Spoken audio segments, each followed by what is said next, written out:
Olá, eu me chamo Isaac Torquato.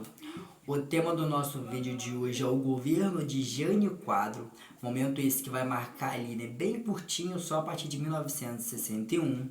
Eu acho que vocês já devem ter escutado dessa figura, né, dentro da história da República Brasileira, né, uma das figuras mais engraçadas e mais caricata, mas hoje a gente vai entender, né, buscar a especificidade do seu governo, até porque o governo dele não cabe só ao riso, cabe também agora ao estudo.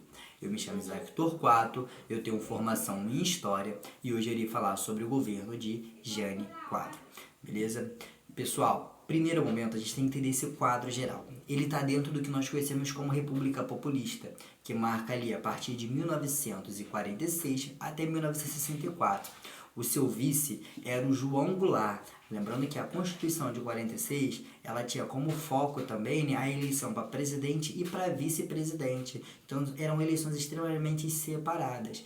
E o Jânio Quadro, né, ele vai marcar o que nós conhecemos como a expressão máxima do populismo. Até porque ele teve um apoio gigantesco, enorme por parte da população, e ele vai trazer um certo tipo de conciliação ali na eleição, mas ele vai ser aquele governo que na prática é uma outra coisa.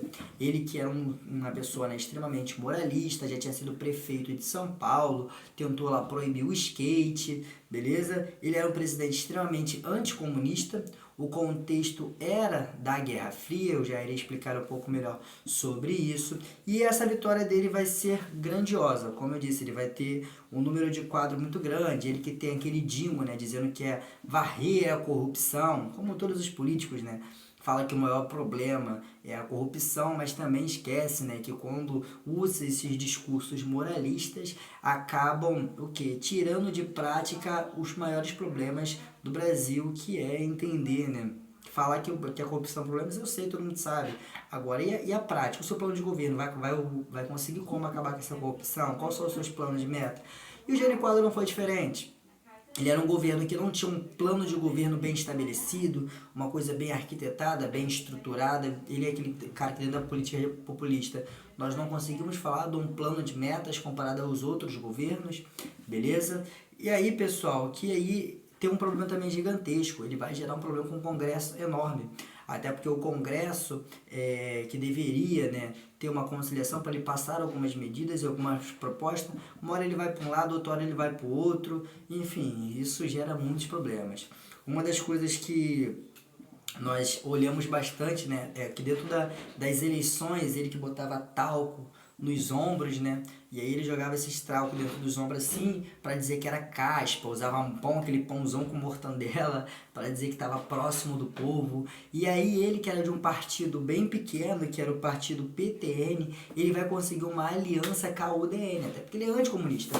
Então, pessoal, entende-se que o seu governo foi marcado por uma união entre a ala mais populista, mas essa ala mais conservadora. E aí, tinha tudo para dar certo, as pessoas acreditavam nessa dobradinha, né? Só que não deu muito certo, a gente sabe que ele vai renunciar mais para frente. Quem era o seu opositor ali durante a sua eleição? Era o Henrique Teixeira Lotz, do PSD, ele que vai se fazer aquela campanha lá para o JK, assumiu o poder, mas ele era uma pessoa, né, um militar extremamente comunista, então não tem apoio dos setores da esquerda, vai ficar um pouco mais para trás. E aí o Jânio Quadro vai ser eleito lá para frente, né? E enfim, nós sabemos disso até hoje. O seu vice, como eu trouxe para vocês, era o João Goulart. O João Goulart que foi eleito vice, já era vice, né, do JK, foi vice também do Jânio Quadro. O Jango, pessoal, ele expressava, ele era um herdeiro do que nós conhecemos ali como o trabalhismo de Getúlio Vargas, a população gostava muito, e ele foi várias vezes atacado como comunista, e ele estava longe, muito longe de ser comunista, até que ele era fazendeiro, o pai dele era latifundiário, então ele estava longe de ser comunista. O contexto do governo do Jânio Quadro era aquele contexto internacional, que vai marcar o que nós conhecemos como a Guerra Fria. O que foi a Guerra Fria, professor? que vai de 1945 até 1991, aquela onde é que as duas potências, os Estados Unidos como a União Soviética, influenciavam o mundo e disputavam os seus modos de produção, os seus modelos políticos, sociais e econômicos. A União Soviética dentro do socialismo e o capitalismo dentro dos Estados Unidos. A partir disso, pessoal, em 1959, o que vai acontecer? Nós temos a Revolução Cubana, que tem como início ali, né, com um caráter nacionalista e depois acaba se direcionando com um caráter socialista. Mais para frente, em 62, gerando a crise dos mísseis, momento esse mais dentro do contexto da Guerra Fria. E aí, esse momento ele foi muito importante porque fez com que os Estados Unidos, abrisse o zoião e falava assim, eita, aqui tem um problema. Inclusive, eles pedem apoio ao Jânio Quadro. O Jânio Quadro, inclusive, concorda, né? Não, eu acho que... Jânio Quadro não, desculpa, é o João Goulart, mais pra frente, né? Mas o que vai acontecer, de muito importante, pessoal, é que, a partir disso... A partir logo da revolta, ele vai chamar o Che Guevara para chegar aqui no Brasil. Chega aí, Che Guevara, brota aqui. E aí, pessoal, os Estados Unidos já vai ficar, opa, calma lá. A oposição, aquele setor que apoiava, ele já começa a dar um pezinho para trás. Até um determinado momento que ele vai ficar extremamente isolado, beleza? Os Estados Unidos começam a olhar para eles com mais olhos. E isso gera problemas dentro do seu governo. Nós não tivemos também só ele, né? Nós tivemos também o Yuri Gagarin, que era um cosmonauta ali da corrida espacial. Yuri Gagarin, que era um cosmonauta, que é diferente de astronauta, só no nome mesmo. E aí Yuri Gagarin vem aqui no Brasil e ele vai dar uma medalha, como deu também para o Che Guevara, de uma maiores honras militares. Isso vai fazer com que os Estados Unidos só se afaste. E em determinado contexto ele vai ficar extremamente isolado e não vai dar mais certo, beleza? Ele falava também sobre autodeterminação dos povos. O que é isso, né? Setores ali no contexto após a Segunda Guerra Mundial, a África, né, que é um continente e tinha vários países ali que estavam passando pelos processos de independência, por conta que a Europa estava extremamente devastada, destruída. O que vai acontecer? O Jânio Quadro, ele vai ficar a favor, ele vai falar que a independência ela precisa ser feita e as pessoas elas têm o direito de escolher o modelo econômico que quiser. Ficou neutro. Os Estados Unidos esperavam uma postura o quê? Não, tem que ser o capitalismo, tem que ser o bloco dos Estados Unidos. Isso vai fazer mais ainda como se quiser se afastar cada vez mais, beleza? E aí ele vai tentar fazer um acordo com o FMI, que é o Fundo Internacional Monetário, beleza? E aí, pessoal, isso vai gerar um problema gigantesco também, que o Jânio Quadro ele até consegue, ele vai seguir a cartilha, só que ele vai tentar passar algumas reformas cambiais. E aí que ele vai cortar, né?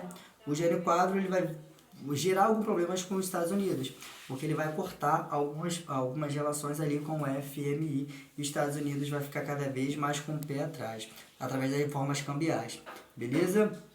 Que vai aumentar o preço da gasolina, o preço da comida, e aí que entra agora o ponto que é mais conhecido do Jânio Quadro, que nós conhecemos como os fiscais do costume. Ele, que era um cara extremamente moralista, né? Como disse você, ele não tinha um plano de governo, então ele atacava essas moralidades para que ele possa ser aceso socialmente, ser bem visto. Ele vai trazer algumas mudanças. E que mudanças são essas, pessoal? Ele vai proibir o lança-perfume, que era uma droga, né, que era utilizada desde o contexto dos anos 20, lá nos carnavais. Ele vai também proibir biquínis em praias, tipo assim, umas coisas certamente, do meu ponto de vista, absurdo. Ele vai proibir maiô em desfile de Miss. Ele também proíbe briga de galo, proíbe o jogo do bicho. E aí o que de certa forma a gente enxerga como historiador, né? Que o Brasil ele tinha problemas mais visíveis. Isso daí foi uma certa forma para o quê? Para ele tentar se manter ainda no poder. Porque usando essas proibições poderia tocar em setores sentimentais da sociedade para com que fazesse o quê? Né? Que ele se mantesse no poder. Lembrando que a sociedade ela é extremamente conservadora. Existiam algumas proibições que eram válidas? Claro, com certeza, quando ele vai proibir crianças menores de idade fazendo um programa, trabalho infantil, mas, de todo modo, existiam outros problemas muito maiores, como a fome, como a seca. Isso aí no Brasil já é uma coisa, reforma agrária necessária, inclusive nunca foi feito, né? Então, esse ponto é muito importante. A política externa, pessoal, do Jânio Quadro, ele tentar reatar algumas relações econômicas. O Brasil tinha rompido com a União Soviética desde lá do governo Dutra. E aí ele tenta reatar algumas políticas econômicas, inclusive nesse contexto que o Yuri Gagarin vem para cá. E Estados Unidos, se afasta mais ainda. Ele manda o Jânio Quadro ir lá para a China, nesse contexto já chega mais do golpe, mas também tentar restabelecer relações econômicas, e ele tenta estabelecer econômicas com Cuba. Então, pessoal, aquela posição que estava próxima dele, cada vez se afastou mais. Ele ficou isolado. Isso com menos de um ano de mandato, essas loucuras todas acontecendo. E aí, pessoal, que nós temos o quê? A partir no dia 25 de 8 de 1961, Jânio Quadro, extremamente isolado, ele renuncia. Só que essa renúncia não foi, de certa forma, uma coisa simples. Ele queria tentar dar um golpe, porque ele via que ele estava isolado. Setores da sociedade mais pobre não concordavam, até porque ele vai aumentar a gasolina, aumenta o preço. A UDN, que estava próximo dele, já se afasta devido a essas medidas dele, dando medalha para não sei quem, falando nada com nada. E aí ele fala assim, vou mandar, a ideia seguinte era essa, né? Vou mandar o Jânio Quadro lá para a China, vou acusar ele de comunista. Ele manda uma carta para o Congresso, diz que não está conseguindo governar, diz que está sofrendo muita pressão, e aí a partir disso ele fala, o Congresso vai ficar ao meu lado, e aí eles vão me dar um estado de sítio, e com o estado de sítio eu vou me manter no poder. Só que quando ele faz isso, o Congresso e a oposição não fica do lado dele, ele rompe, e ele... Quando ele tenta renuncia e fica por isso mesmo. E aí quem assume é o Jânio Quadro, no contexto que nós conhecemos como ali na República Parlamentarista, tivemos a campanha da legalidade do Brizola, mas de modo geral esse foi o governo de Jânio Quadro. Não é muito difícil de se entender, é realmente muito rápido mesmo, é um governo que durou menos de um ano, então não temos muita coisa para falar, mas de modo geral ele vai fazer um ensaio desse período do governo do João Goulart, ou então Jango. Beleza? Espero que tenham entendido, espero que tenham gostado. Esse foi a nossa videoaula sobre o governo de Jânio Quadro.